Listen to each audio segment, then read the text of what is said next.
May nahulog sa sementadong kalsada, may nataganan ng tricycle at may tumilapon.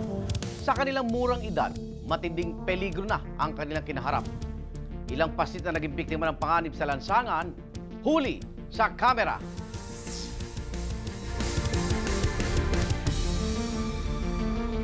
Sa Cordon Isabela, ilang estudyante tumatawid sa pedestrian lane.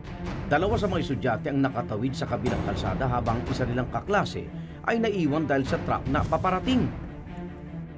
Nang makadaan ng truck, tumakbo patawid ang bata. Pero sa kanyang pagtawid, isang umaharurot pang kotse ang dumaan at nasa pulang estudyante.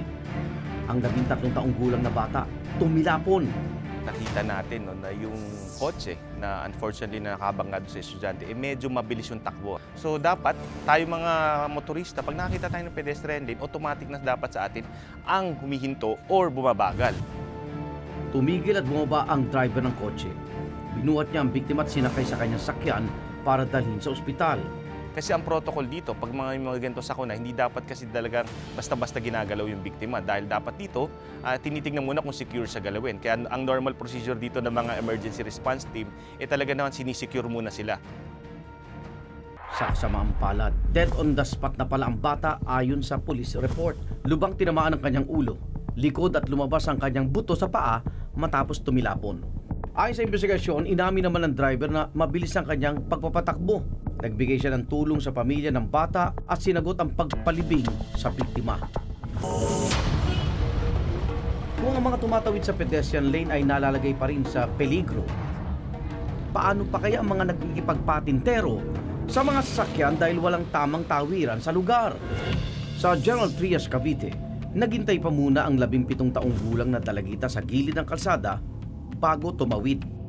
Pinadaan niya muna ang mga sakyan sa highway at saka tumawid sa pag-aakalang maluwag na ang daloy ng trapiko. Pero ang dalagita, nakalimutang tumingin sa kaliwa habang tumatawid dahilan para hindi niya makita ang paparating na motorsiklo.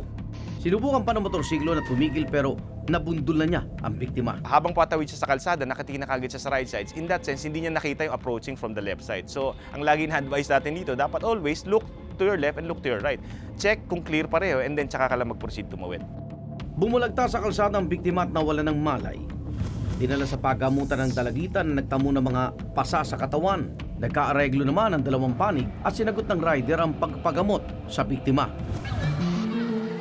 Ang kaligtasan ng mga bata sa lansangan ay nagsisimula sa mga paalala mula sa mga magulang at guardian. Dapat ipaunawa sa kanila ang peligrong hatid ng kalsada at ituro kung paano nila ito maiwasan.